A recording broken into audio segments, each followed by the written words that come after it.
professor taking a stand against the lack of diverse viewpoints on campuses during a TED Talk. Here with more is that professor, Joshua Dunn, who teaches political science at the University of Colorado in Colorado Springs. Thank you so much, Professor, for being with us. Thank you for having me. You're welcome. So you make a point in your TED Talks. You say that basically diversity is good.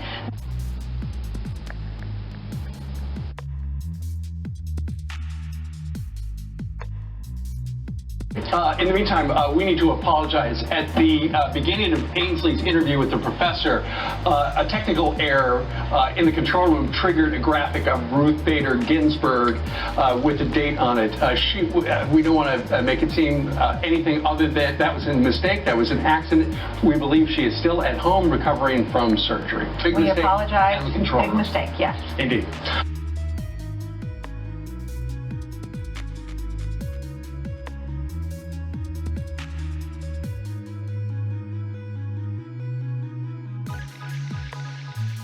But you have a lot of groups of people just like this. Every place we go. Last night, you know where we were. You saw that. It was all over the place, right? That's a big state. That's a great state. And then I see the fake polls. You know, I just saw a poll here. Minnesota, down 9. I don't think so. I mean, I just don't think so. No, they said, I don't think so. Right? I don't think so. It's the craziest thing I've ever said. This is the craziest thing I've seen.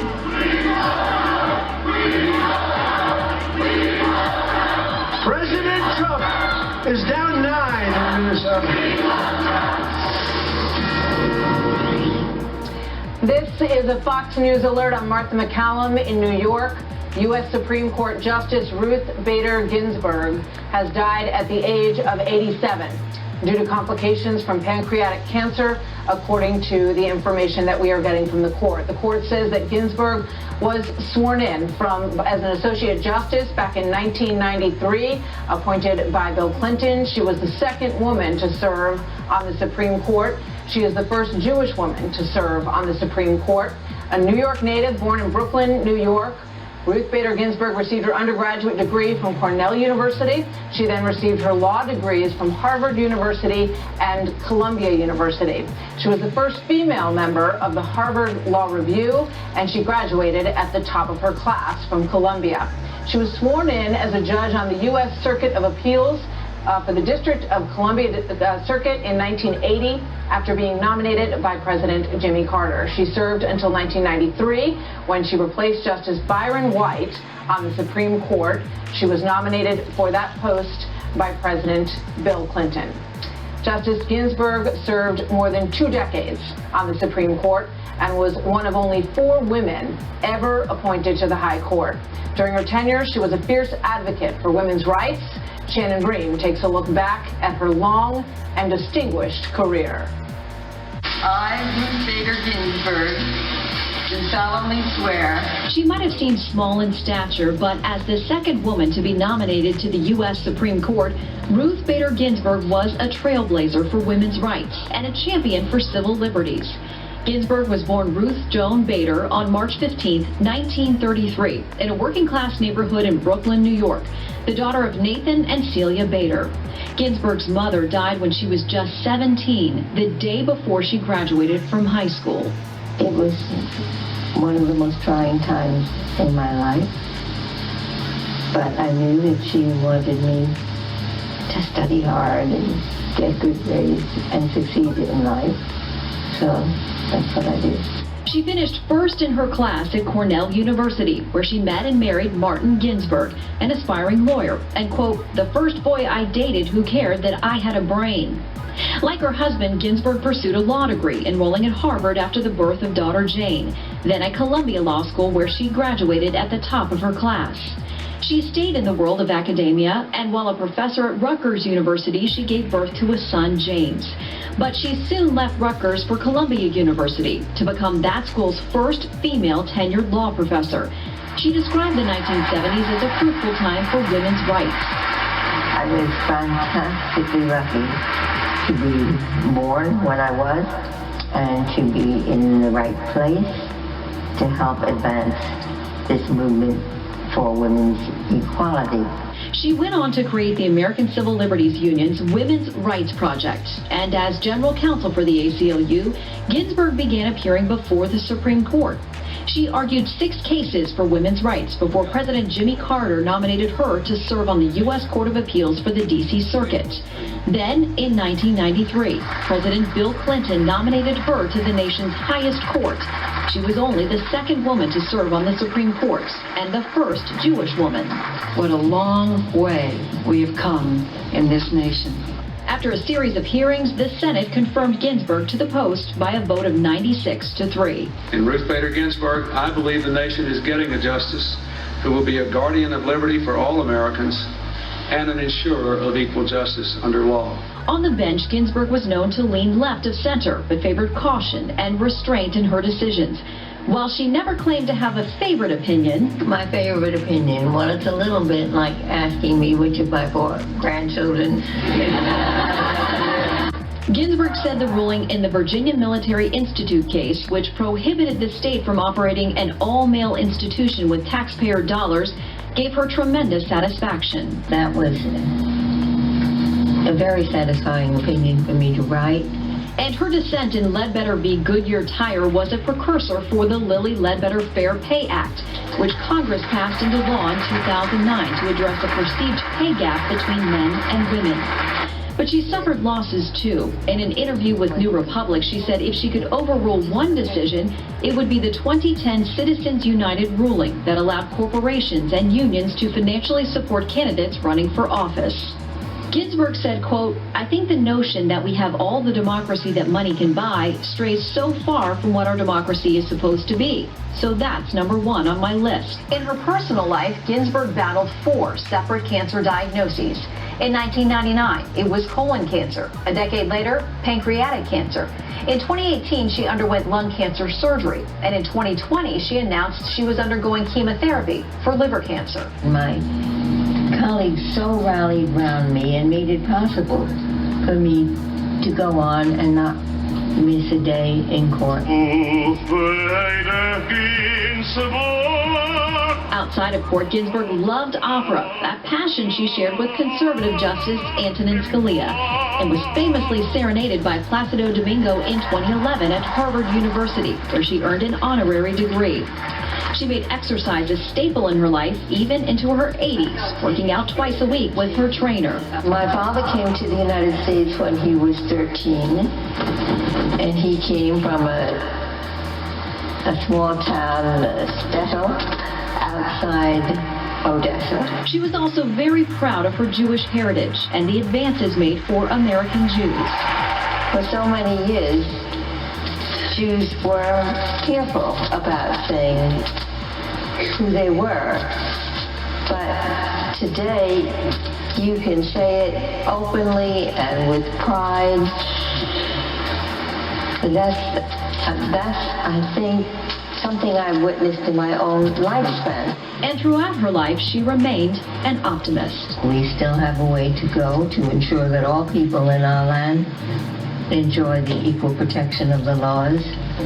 But considering how far we have come, there is good cause for optimism about our country's future. Ruth Bader Ginsburg, dead tonight at the age of 87.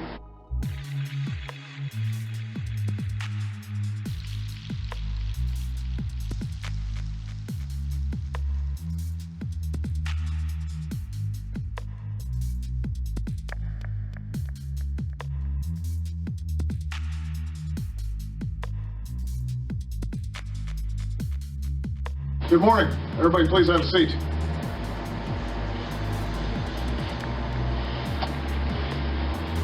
Of the many powers and responsibilities that the Constitution vests in the presidency, few are more consequential than appointing a Supreme Court justice, particularly one to succeed Justice Scalia, one of the most influential jurists of our time. The men and women who sit on the Supreme Court are the final arbiters of American law. They safeguard our rights. They ensure that our system is one of laws and not men. They're charged with the essential task of applying principles put to paper more than 2 centuries ago to some of the most challenging questions of our time. So this is not a responsibility that I take lightly.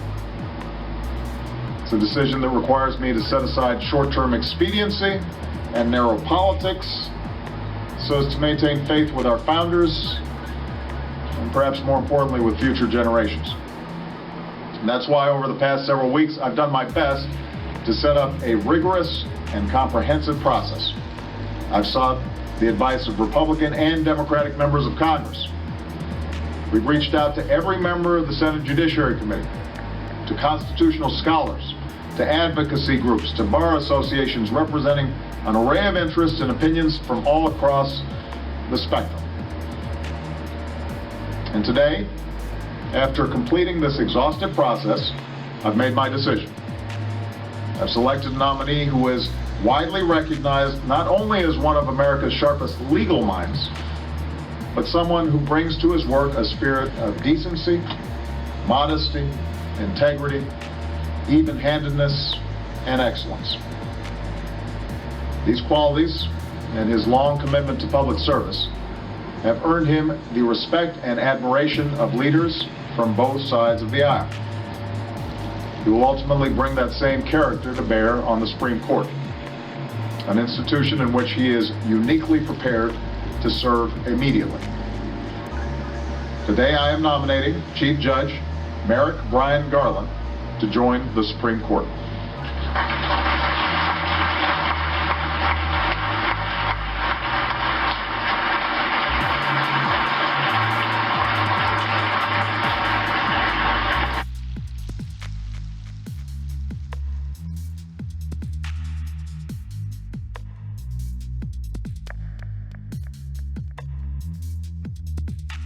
So I have what I think is a statement from the Senate Majority Leader, Mitch McConnell of Kentucky, and I'm going to read it, and I just want to say I'm getting this cold, so apologies for mistakes, but here's, I believe, a statement from Mitch McConnell. Americans re-elected our majority in 2016, expanded it in 2018 because we pledged to work with President Trump and support his agenda, particularly his outstanding appointments to the federal judiciary. Once again, we will keep our promise. President Trump's nominee will receive a vote on the floor of the United States Senate. Again, I believe this is a statement from Mitch McConnell. President Trump's nominee will receive a vote on the floor of the Senate. So that seems to indicate, Molly, the answer to the question we've been asking for the last hour and 20 minutes since we heard this news. It sounds like the White House and the Republican-led Senate will move forward with a replacement for Ruth Bader Ginsburg before the election. Is that how you read that? Yeah, and Tucker, that would match with what they had said earlier in the year, that if there was a vacancy, they would move to fill it. And contrary to what you've heard a lot of people say, there's no inconsistency between this and the McConnell rule that came forth in 2016. The McConnell rule was that you don't fill a nomination if the Senate is held by a different party than the president in the final year of a presidency or in an election year. That's not the case here. That's why he's emphasizing there that the Republicans had the voters gave Republicans the Senate in 2016 and increased it in 2018, and so that's an indication of what voters want in terms of both the presidency and the Senate. There's no conflict there. So people were hoping that Mitch McConnell would not want to move forward, but his statement indicates that he will be moving forward, and that matches with what the American voters would like him to do. So, assuming this is true, and there will be a nominee, that nominee would have to be announced imminently, very soon. Who do you think it's likely to be? Who should it be?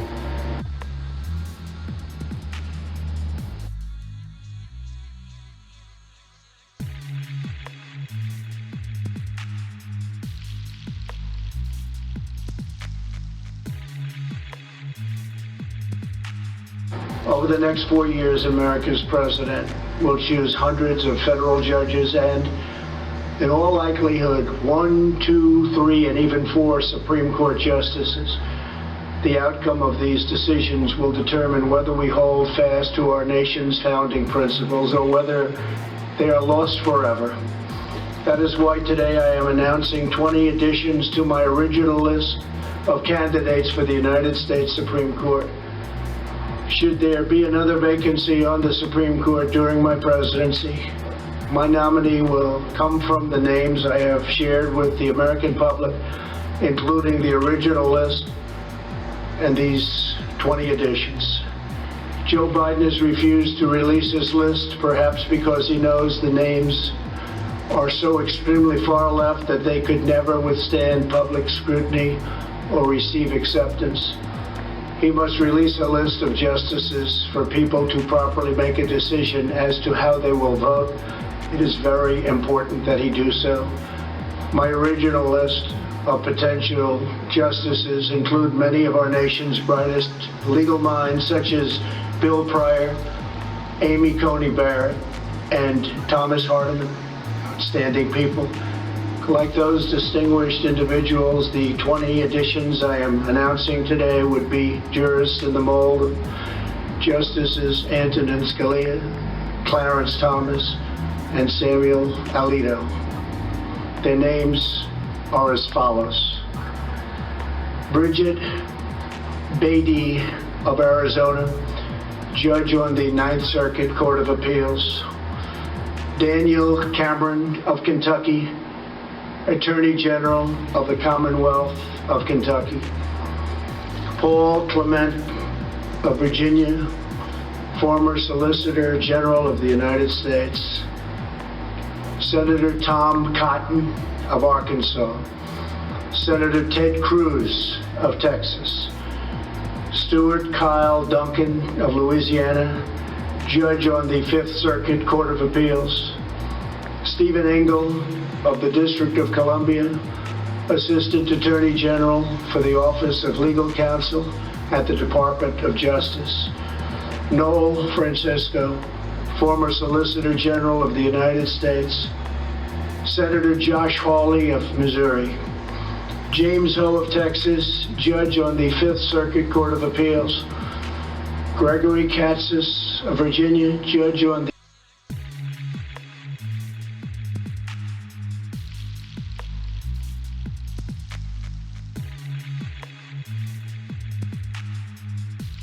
We'll put up a box of the president. He is in Minnesota tonight in the middle of a rally. They have confirmed to Hannity that the president has not yet been informed of her death prior to going on stage. Interestingly, why they did have a deep philosophical divide. Justice Ginsburg was well known to have a great deep friendship with Antonin Scalia, who passed away a short time ago. They were close friends. By the way, my own father died from pancreatic cancer in a very short period of time. It is an insidious cancer. She battled this cancer with incredible, inspiring courage beyond heroic. She will be missed by many. Now, with just 46 days until the presidential election, we are about to experience a political hurricane, the likes of which, well, we've probably never seen. Although she spoke softly, Justice Ginsburg was a giant on the Supreme Court. Her legacy will live on in the days, weeks, and months and years ahead. And breaking just moments ago, Senate Majority Leader Mitch McConnell mourned the loss of Justice Ginsburg and announced, quote, President Trump's Supreme Court nominee will receive a vote on the floor of the United States Senate. Here with more tonight, we begin with our own John Roberts from the White House. John. And Sean, it is interesting to note that the president was about 10 minutes into his speech there in Bemidji, Minnesota, up there on the Iron Range, when news of Ruth Bader Ginsburg's death came. So the president does probably not yet know what has happened, but just moments ago, just as part of his standard speech, the president started talking about the issue of the Supreme Court in terms of the election, saying that he will nominate justices and judges who interpret the Constitution as written. Says the Supreme Court is so important, the next president will get maybe up to 4 justices that will be appointed for a long, long time. So the president now has a decision to make. Does he, as President Obama did in 2016, after Antonin Scalia's passing, nominate someone to succeed Ruth Bader Ginsburg on the bench, or does he hold back? I think that the betting is that the president probably will make a nomination sometime in the not too distant future, because obviously tonight is a night to pay tribute to the legacy of Ruth Bader Ginsburg and a giant on the Supreme Court. court, but then we'll begin the process of replacing her.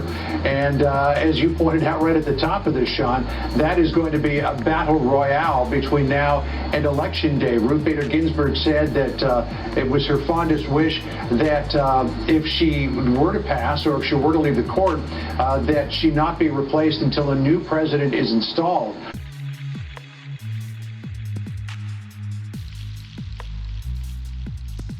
So the president has got this decision to make, and I would be, if I were a betting man, Sean, I would bet that the decision will be made to make a nomination.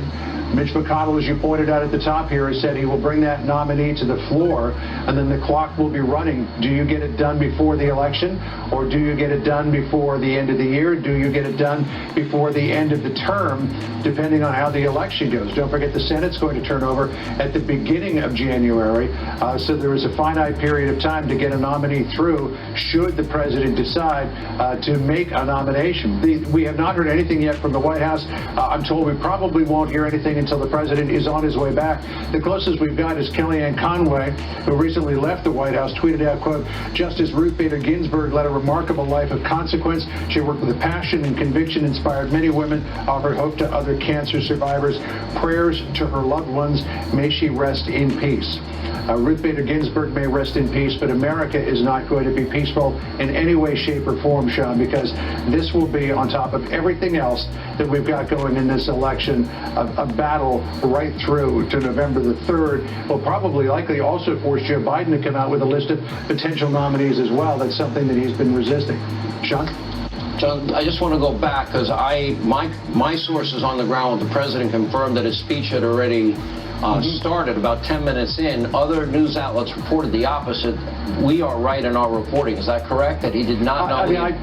I talked to somebody on the ground there just a couple of minutes before I came out here and was told that the speech was underway when the news came down. I actually talked to somebody from the White House immediately after I heard the news myself, as soon as the bulletin went out here at Fox News, and the president was already up and speaking when I spoke with that person. So it's likely that he does not know. You would think, Sean, that if he knew, he would have said something. Well, I was told very specifically he did not know. He had already started his speech before the news had passed. Stay with us throughout the hour. John Roberts, sure, we're going back to you. Thank you.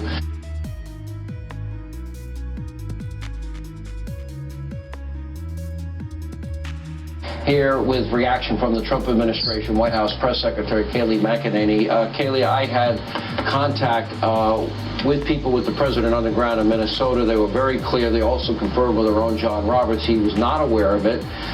For the brief moment, in fact, that the president was told about it. He was told about it as he was getting back on Air Force One, and the conversation went like this. He said, he heard one of the reporters, he said, oh, she just died. Wow, I didn't know that. Just telling me now for the first time. Led an amazing life. What else can you say about an amazing woman?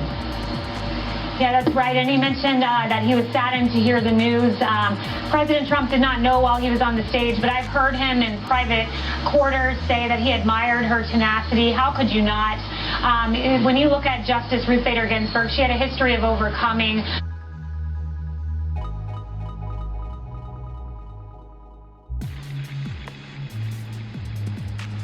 Justice Ginsburg's death creates an opening on the court, as we were just discussing, and got to remind everyone what Senator Mitch McConnell said about a potential vacancy back in February. If a Supreme Court seat were to open up before the November election, would you hold that seat open, like you did for Merrick Garland, that rule, to let voters decide which presidential candidate should pick the next justice? Let me remind you what I said in 2016. I said you'd have to go back to the 1880s to find the last time a vacancy on the Supreme Court occurring during a presidential election year was confirmed by a Senate of a different party than the president. That was the situation in 2016. That would not be the situation in 2020. I'm not aware of any vacancy, but if you're asking me a hypothetical about whether this Republican Senate would confirm a member of the Supreme Court to a vacancy that created this year. Before November. Yeah, we would fill it. And as we previously reported, Senator McConnell releasing a statement tonight praising Justice Ginsburg and her life, saying, quote, President Trump's nominee will also receive a vote on the United States Senate. Here on the phone is Fox News chief political anchor, that's Bret Baier himself. A good question at the time, now quite relevant. I heard you earlier tonight, Bret, and your comments I think were dead on. This is going to now play a major role in this election 46 days from now. It will, Sean. Good evening. Let me first say I've never argued before the Supreme Court, as opposed to other. Well, we still don't mind having you on. I mean, you are the chief. You know, you do have a big title at Fox News and a very successful show, I think, Special Report. But I did actually, just to say a word about Justice Ginsburg, see her around town at different events, and I also saw the relationship between Justice Scalia and Justice Ginsburg. And at one event, I went up to Scalia and I said, "How does this work? I mean, you're diametrically opposed on the court." And he said, "You know, Bret, she's just a lot of fun." And Ginsburg was doing an interview with Scalia, and she was explaining why she had fallen asleep during the State of the Union address a few weeks before that. And she said that she wasn't going to have wine with dinner, only sparkling water. She was going to stay away from the wine. And then the dinner came, and she said it just was so delicious it needed wine to accompany it. And Scalia pipes up and says, "Well, that's the first intelligent thing you've done." You know, so they had this relationship where they went back and forth at each other, and it was really sounds like antagonistic colleagues, you know, sort of like at Fox, but go ahead.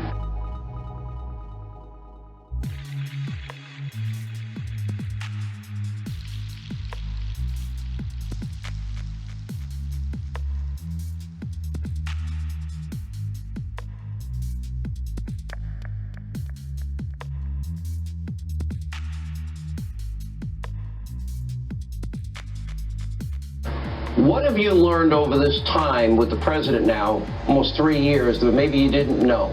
Well, let me tell you what this book is about. This book is about the most long-lasting contribution that Donald Trump and Senate Republicans have made for the country. And that is putting young men and women who are strict constructionists, who believe the job of the judge is to follow the law, on the courts. We did our 50th Circuit Court judge just yesterday. Sean, to put that in perspective, Barack Obama did 55 circuit judges in 8 years. We've done 50 in 3 years, and we have at least a year left for sure. We're going to do more. 1/4 of the circuit judges, remember, most cases don't make it to the Supreme Court. Most complex litigation never makes it beyond the circuit courts. This has been the most long-lasting, important contribution the president could make well into the future, far beyond his tenure in office. So we'll have a judiciary more inclined not to make it up on the fly. You know, President Obama said he wanted to appoint judges who had empathy. Well, you know, that makes great sense if you're the litigant before the judge for whom the judge has empathy. Not so good if you aren't. Let's talk about the issues come up. Let's say somebody were to retire at the end of this year, leading into the summer. You have been very clear, if the president appointed somebody, you would follow through on that nomination. Absolutely. We definitely would do that. And this paperback that we were just talking about, the president's foreword is about judges. My afterword catches up what's happened during the Trump administration on judges, because my memoir came out 3 years ago before the president was elected. What we've done here, the president and I together with this paperback that you've shown on the screen, is to talk about how the Judge Project came about, how it went forward. If you recall, Sean, the most important decision I've made in my entire political career was not to fill the Supreme Court vacancy when Justice Scalia passed away. That was the beginning, and now we've got an exclamation point here after 3 years that we thought the public would be interested in reading about. And that's why the president and I collaborated on this paperback.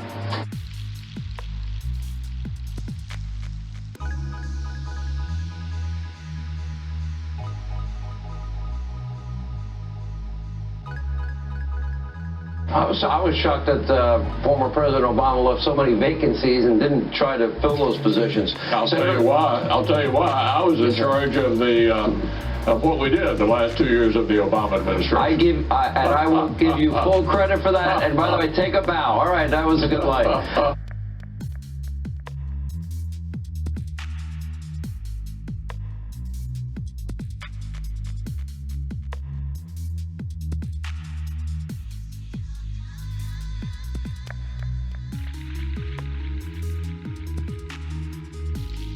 I will give you full credit for that. And by the way, take a bow.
But Beto O'Rourke, he did the story, and, you know, like, he was going to defeat Ted Cruz. He was going to do all these things. Ted beat him, and I helped a lot, too. I was with Ted all the way. And I think Ted's appreciated it. But here, I even said, I'm putting Ted Cruz as one of the people for the Supreme Court, right? And you know why I did it? You know why I did it? Because I wanted to make sure that I had somebody on a list. We have about 45 unbelievable people. Unbelievable, the smartest, the best, the absolute creme de la creme, right? The best minds in the country, conservative, they believe in the Constitution, okay? You know, little things like that. But I said, you know, I have to have somebody that we're going to make sure we get approved. And the only one I could think of is Ted, because he's going to get 50 Republican votes and he's going to get 50 Democrat votes. He'll do anything to get him out of the Senate. But I joke when I say that to Ted.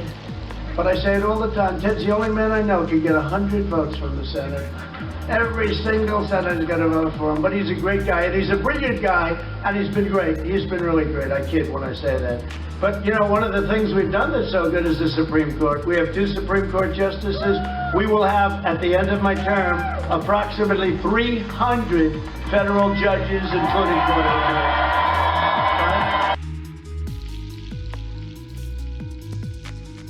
We did our 50th Circuit Court judge just yesterday. Sean, to put that in perspective, Barack Obama did 55 circuit judges in 8 years. We've done 50 in 3 years, and we have at least a year left for sure. We're going to do more. We need to apologize. At the beginning of Ainsley's interview with the professor, a technical error in the control room triggered a graphic of Ruth Bader Ginsburg with a date on it. We don't want to make it seem anything other than that was a mistake, that was an accident. We believe she is still at home recovering from surgery. Big we mistake. Apologize. In the control Big room. mistake, yes. Indeed.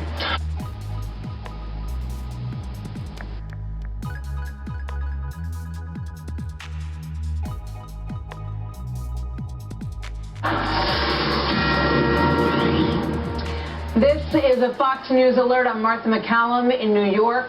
U.S. Supreme Court Justice Ruth Bader Ginsburg has died at the age of 87